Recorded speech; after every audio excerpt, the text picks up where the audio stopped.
નમસ્કાર, નિર્ભય ન્યૂઝની વેધર અપડેટમાં આપનું સ્વાગત છે। હું છું આપની સાથે પ્રથમ મોદી। ગુજરાતમાં અત્યારે જોવા જઈએ તો કેટલાક સ્થળોએ છૂટોછવાયો વરસાદ પડી રહ્યો છે કેટલાક શહેરોની અંદર, અને એવામાં હવે આજે વિંડીના માધ્યમથી સમજવાનો પ્રયત્ન કરીશું કે વિંડી શું કહે છે, કે કયા વિસ્તારમાં અત્યારે વરસાદ જે છે એ પડી શકે એની સંભાવના હવે વ્યક્ત કરવામાં આવી રહી છે। જો ચર્ચા કરીએ અત્યારે સૌ પહેલા તો દરિયાઈ કાંઠા વિસ્તારની, તો અહીંયા તમે જે પ્રકારે જોઈ શકો છો પોરબંદર, વેરાવળ છે, મહુવા છે, ભાવનગર છે, એ વિસ્તારમાં અત્યારે છૂટો છવાયો વરસાદ જે છે તે દેખાઈ રહ્યો છે। એમાં જુનાગઢ આવે છે, પછી તે બાદ કાઠિયાવાડ, રાજકોટ, તે વિસ્તારોમાં વરસાદ જે છે એ છૂટો છવાયો, એટલે સૌરાષ્ટ્રમાં વરસાદી વાતાવરણ એટલું નહીં બને, ખાલી માત્ર છૂટો છવાયો વરસાદ જે છે પડી શકે છે। હવે વાત કરી લઈએ અત્યારે મધ્ય ગુજરાતની, તો મધ્ય ગુજરાતમાં અમદાવાદ જે છે તે વિસ્તારમાં વરસાદ ઓછો છે, પરંતુ વડોદરા છે, ગોધરા છે, તે વિસ્તારમાં વરસાદ જે છે જોવા મળી રહ્યો છે, અને તેની જ અસર આપણે જોઈ રહ્યા છે કે જે ઉત્તર ગુજરાતનો ભાગ છે એ ઉત્તર ગુજરાતના ભાગમાં પણ વરસાદી અસર જે છે એ જોવા મળી રહી છે। હવે જે પ્રકારે અત્યારે વાતાવરણ જે બની રહ્યું છે ને તેને કારણે જે ઉત્તર ગુજરાતના ભાગમાં વરસાદ જે જોવા મળી રહ્યો છે, અને આની અંદર જે પ્રકારે હવે જે અલગ અલગ જે વિસ્તારો છે, ગોધરા જે છે, વડોદરા છે, નંદુબાર છે, તે વિસ્તારમાં વરસાદ જે છે એ દેખાઈ રહ્યો છે। દક્ષિણ ગુજરાતની વાત કરીએ, દક્ષિણ ગુજરાતમાં સુરત, વાપી, બોઈસર એ વિસ્તારમાં વરસાદ જે છે જોવા મળી રહ્યો છે, એટલે સુરતમાં છેલ્લા ઘણા સમયથી જ્યાં વરસાદ ખાબકી રહ્યો છે તેવો જ વરસાદ હવે કાલે સવારે પણ દેખાઈ રહ્યો છે। હવે આ વાત થઈ સવારના 9 વાગ્યાની પરિસ્થિતિની। વાત કરીએ હવે બપોરે 12 વાગે વાતાવરણ કેવું રહેવાનું છે। બપોરે 12 વાગે વાતાવરણની વાત કરીએ તો એ જ પરિસ્થિતિ અત્યારે રહેતી હોય એવું જોવા મળે છે કે પોરબંદર જે છે, વેરાવળ છે, મહુવા, ભાવનગર, ત્યાં છૂટો છવાયો વરસાદ જે માત્ર દરિયાકાંઠાનો જે ભાગ છે ત્યાં જ જોવા મળશે, બાકી વરસાદ એટલો જોવા નથી મળવાનો। વાત કરી લઈએ હવે કચ્છની, તો કચ્છની અંદર પણ વરસાદ જે છે જોવા મળી રહ્યો છે। નલિયા છે, ભુજ છે, રાપર છે, તે વિસ્તારમાં છૂટો છવાયો વરસાદ દેખાશે।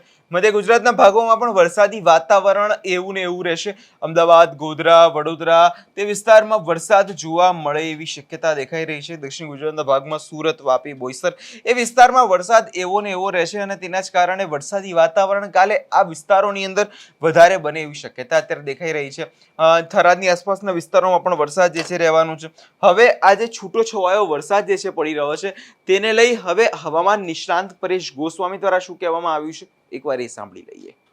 આજના વિડીયો આપણે હાલનું હવામાન, આવનારા દિવસના વરસાદ વિશેની વાત કરવાની છે। આપણે સંપૂર્ણ મોડેલ આધારિત સમજવાનું છે કે ક્યાં ક્યાં વરસાદ છે અત્યારે પડી રહ્યો છે, કેટલા દિવસ પડવાની સંભાવનાઓ છે, અને આગળ ઉપર આપણે સારા વરસાદની અપેક્ષાઓ ક્યારથી રાખી શકાય, આ તમામ વાત કરવાની છે। સૌ પ્રથમ તો આપણે ગુજરાતના મેપથી સમજવું છે કે કયા વિસ્તાર છે અત્યાર સુધી નબળા રહ્યા છે, અને છેલ્લા 2 દિવસની અંદર કયા વિસ્તારમાં વરસાદ પડ્યા છે। તો આખો ગુજરાતનો મેપ છે, દરેક જિલ્લા છે, સૌરાષ્ટ્ર, કચ્છ, ઉત્તર ગુજરાત, આ મધ્ય ગુજરાત ને દક્ષિણ ગુજરાત, એમાં છેલ્લા 2 દિવસથી જે એક રાજસ્થાન અને મધ્યપ્રદેશ ઉપર થઈને જે એક સિસ્ટમ પસાર થઈ રહી છે, જેને કારણે છેલ્લા 2 દિવસથી જે આ બોર્ડર વિસ્તાર હશે, જેની અંદર અરવલ્લીના ભાગ હોય, મહીસાગરના ભાગ હોય, પંચમહાલ, દાહોદના ભાગ છે, છોટાઉદેપુરના ભાગ છે, એ વિસ્તાર ઉપર હળવાથી મધ્યમ સામાન્ય છૂટાછવાયા ઝાપટા પડી રહ્યા છે। બાકીનું ઓલ ઓવર ગુજરાત છે એ ખાલી છે, ને એમાં પણ ખાસ કરીને દુઃખદ વાત એ છે કે ઓલ ઓવર ગુજરાતમાંથી કચ્છ છે, આ કચ્છ જિલ્લો છે એ નબળો રહ્યો છે। એ સાથે દ્વારકા જિલ્લો, જામનગર જિલ્લો અને પોરબંદર જિલ્લો, પોરબંદર જિલ્લાની અંદર વાત કરવા જઈએ તો શરૂઆતમાં કુતિયાણા અને જે રાણાવાવ તાલુકો છે એમાં વાવણી લાયક વરસાદ ક્યાંક થઈ ચૂક્યો હતો।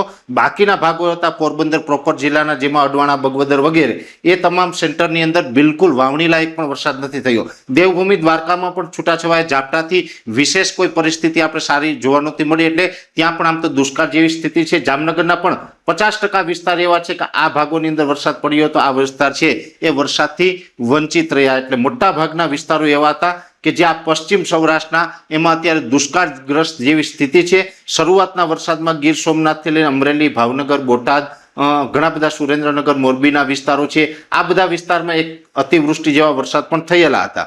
પણ એ પછીથી અત્યારે વરસાદનો ગેપ છે, છેલ્લા 4 ઓગસ્ટથી રાજ્યની અંદર વરસાદે વિરામ લીધો છે, કોઈ સારો વરસાદ નથી। એમાં આપણે મેપના માધ્યમથી સમજવાનો પ્રયાસ કરશું।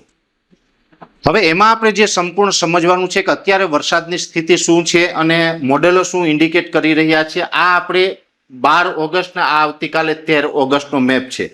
આ સંપૂર્ણ જોવા જઈએ તો આ અરબ સાગર છે, આ બંગાળની ખાડી છે. અત્યારે અમુક જે આ ઉપરના ભાગો છે એટલે કે ઉત્તરના અને મધ્યના ભાગો છે ત્યાં વરસાદ જોવા મળી રહ્યો છે. જેમાં ખાસ કરીને અત્યારે એક જે સિસ્ટમ છે મેં આપને જણાવ્યું કે મધ્ય પ્રદેશ ઉપર થઈને જે રાજસ્થાન તરફ ગઈ છે એ આ ભાગોની અંદર અત્યારે વરસાદના રૂપમાં અસર કરી રહી છે. જેમાં મધ્યપ્રદેશ બોર્ડરના લાગુ વિસ્તાર અને રાજસ્થાનના અમુક જે અરવલ્લી સહિતના ભાગો છે એમાં છૂટાછવાયા વરસાદ પડ્યા હતા. બાકીના વિસ્તારમાં વાદળછાયું વાતાવરણ છે. કોઈ જગ્યાએ છૂટાછવાયા છાંટછૂટ થઈ રહ્યા છે. મોટા ભાગના વિસ્તાર છે એમાં તડકો પણ જોવા મળતો હશે. એવી જ રીતે આવનારા દિવસમાં પણ જોવા જઈએ તો લગભગ આ 14 ઓગસ્ટનું સેશન છે તો એમાં પણ ગુજરાતમાં કોઈ સારો વરસાદ નથી જોવા મળતો.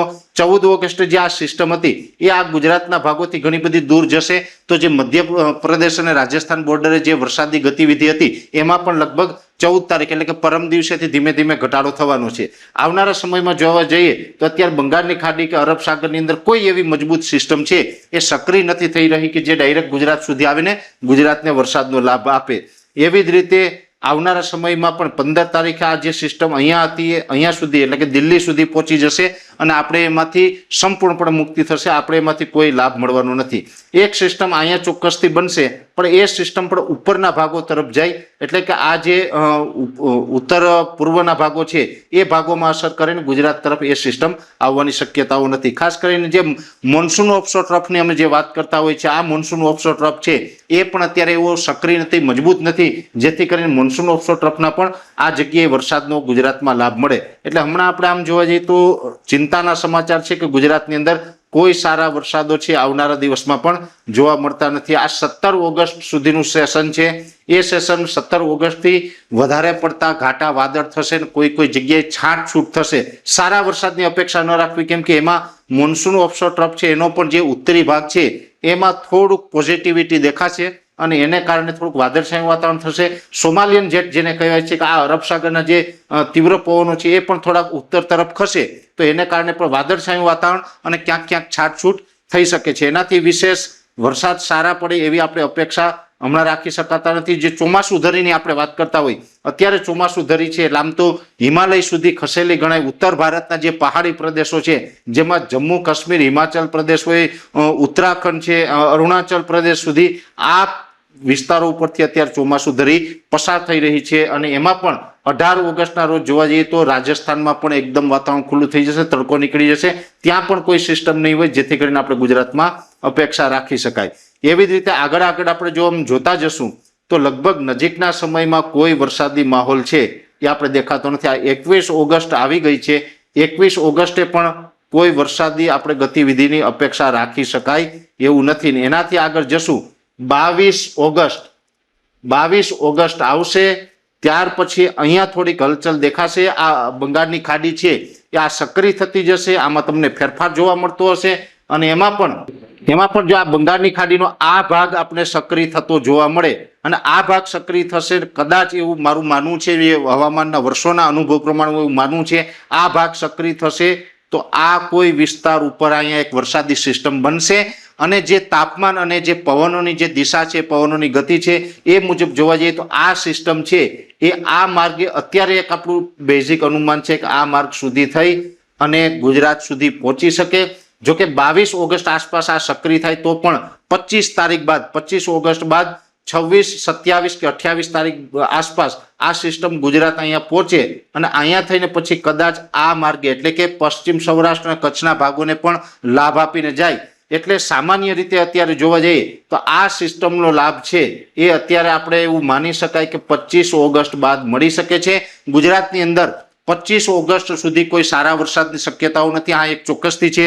છૂટાછવાયા હળવા સામાન્ય છે એ ઝાપટાઓ વરસતા રહેશે. આ પણ જેએફએસનું જે આપણે આઈએમડી દ્વારા જે કોલોબરેટ મોડેલ છે એ મોડેલોના માધ્યમથી આપણે સમજવાનો પ્રયત્ન કરીએ છીએ તો એ મોડેલ પણ અત્યારે ઇન્ડિકેટ કરી રહ્યા છે કે હમણાં કોઈ સાર્વત્રિક કે સારા વરસાદની અપેક્ષા ન રાખી શકાય. ખાસ કરીને 25 ઓગસ્ટ સુધીમાં જે વરસાદ હશે એ છૂટાછવાયા સામાન્યથી હળવા મધ્યમ ઝાપટાઓ જોવા મળશે. બાકી કોઈ આપણે પાણી લાયક કે પિયત લાયક વરસાદ પડે તેવી કોઈ વિસ્તારમાં એટલે કે ગુજરાત ભરની અંદર કોઈ જિલ્લાની અંદર આપણે સારા વરસાદની અપેક્ષા નથી રાખી શકાય એવું. આ એક ચોક્કસથી છે કે 25 ઓગસ્ટ બાદ મેં આપને જણાવ્યું કે આ સિસ્ટમ પછી આપણી તરફ આવે તો એને કારણે 26 ઓગસ્ટથી લઈ અને 6 સપ્ટેમ્બર સુધીનું જે સેશન હશે એ સેશન દરમિયાન ગુજરાતની અંદર સાર્વત્રિક અને સારા વરસાદનો લાભ મળશે અને એ પછી પણ સપ્ટેમ્બર મહિનો જે આખો આપણે છે એની અંદર ખાસ કરીને પાણીની સમસ્યા છે એ ગુજરાતની અંદરથી હલ થાય એવી ચોક્કસથી અત્યારે અમને અલગ અલગ મોડેલોના માધ્યમથી અપેક્ષા દેખાઈ રહી છે. હા, ચિંતા કરવાની જરૂર નથી. અત્યારે ચોક્કસથી આપણે એકાદ બે પાણી આપવા પડશે, પણ સપ્ટેમ્બર મહિનાની અંદર આપણે પાણી સારા થશે જેથી કરીને દરેક ખેડૂત ભાઈઓ છે એ શિયાળુ પાક અને ઉનાળુ પાક કરી શકાય એવી અત્યારે કન્ડિશન હજુ પણ આપને લાગી રહી છે એવી આપને અપેક્ષા છે. અંતે પછી દ્વારકાધીશના હાથમાં છે, શું થાય એ જોવાનું રહેશે. પણ મોડેલના માધ્યમથી જે સમજ્યું છે ત્યાં સુધી આપણે 25 તારીખ સુધી કોઈ સારા વરસાદની અપેક્ષાઓ દેખાતી નથી. વધારે આમાં જો કોઈ તાત્કાલિક ફેરફાર થશે, કોઈ મોડેલો ઇન્ડિકેટ કરશે તો ચોક્કસથી આપને અમે એની જાણ પણ કરશું, માહિતી પણ આપશું. પણ અત્યારે આપણે આ જે કન્ડિશન છે એ મુજબ દરેક ખેડૂતોએ પોતાના પાકમાં પિયત આપી દેવું જોઈએ. અહીંયા તમે જે રીતે હવામાન નિષ્ણાંત પરેશ ગોસ્વામીને સાંભળ્યા, આ વિષયને તમારો શું અભિપ્રાય છે કમેન્ટ કરી ચોક્કસથી જણાવજો. અને આવા જ વિડીયો જોવા નિર્ભય ન્યૂઝને સબસ્ક્રાઇબ કરવાનું ભૂલશો નહીં.